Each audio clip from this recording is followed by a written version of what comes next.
Hello everyone and welcome to my presentation entitled Insight into Impact of High Resistant Causing Mutations on Penicillin Binding Protein 3 of Haemophilus influenza Suggests an Alternative Approach for Combating Antibiotic Resistance.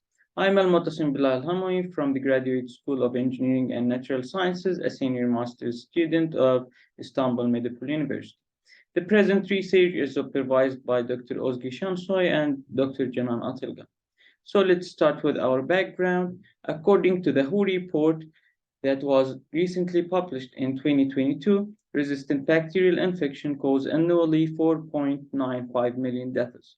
Therefore, there is an urgent call for developing new strategies to combat with this silent pandemic and this treatment failure. Toward this end, we aim to investigate the impact of high resistant causing triple mutation on dynamics of a periuterized resistant pathogen, Haemophilus influenza, with the help of computational tools. The main concern will be the FTSW penicillin binding protein 3 complex, which was shown to display resistance toward beta-lactam antibiotics.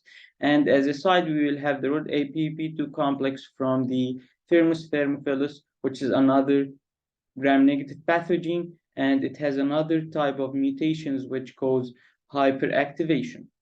So for the structure of FTSW, we have the FTSW embedded in the cytoplasmic membrane, and we have three main domains of the PEP3. The transmembrane helix domain, and the N-terminal preplasmic modulus domain, and also the transpeptidase domain, which is the penicillin binding protein, which is the penicillin binding domain. So for the transpeptidase domain, it's conserved along the class P penicillin binding proteins, and it has 5 different cores beta sheet, and also it has different number of helices according to the naming criteria, and it has the catalytic binding site and the mutation points.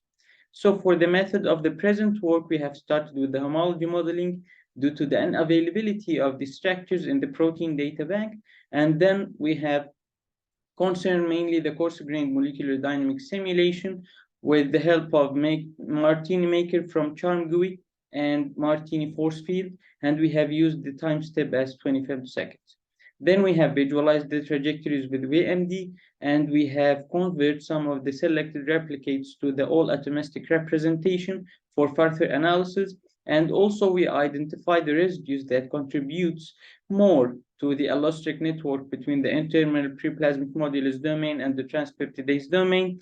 Then we finalize with the covalent docking of different antibiotics, beta-lactam antibiotics. From the results, we have got that in the presence of the mutation, the opening of this N-terminal preplasmic modulus domain mimicked by the defined coordination angle that we have defined is reducing in the presence of the mutation.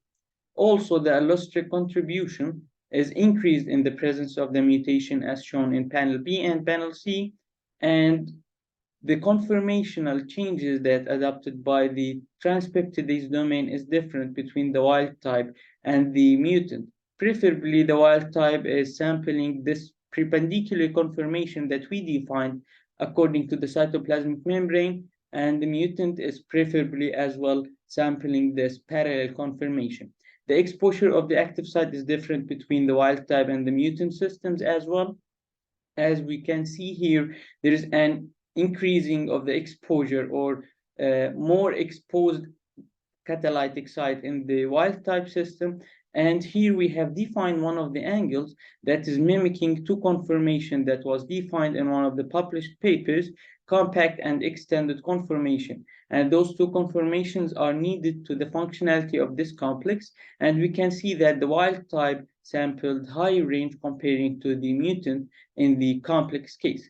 So for the covalent docking, although we have this higher binding affinities in the mutant case, but we have involved or shown the impact of this binding between the cefixime and the penicillin binding protein, the TP particularly, and the impact of this binding on the loop that connects the beta-3 and beta-4 sheet in the transpeptidase domain. And this is shown here in the example. So to sum up, we have shown that a reducing in the opening of the N-terminal preplasmic modulus domain in the presence of the mutation. We have shown increasing in the allostericity contribution between the two domains, and we have shown that a preferability of the sampled orientations in the wild type and in the mutant, and also we have shown the impact of the exposure of the active site as well as the conformation needed for functionality, and the binding affinities is different in the mutant case as it's increased toward different antibiotics, and the impact of this on the loop that connects the beta-3, beta-4 is shown. And for the future, we can study the molecular consequences of mutant FTSW on the dynamics of the presented complex, which is FTSW-PP3. So that was my time. Thank you for listening. And if you have any further question or discussion for the research, please feel free to contact me.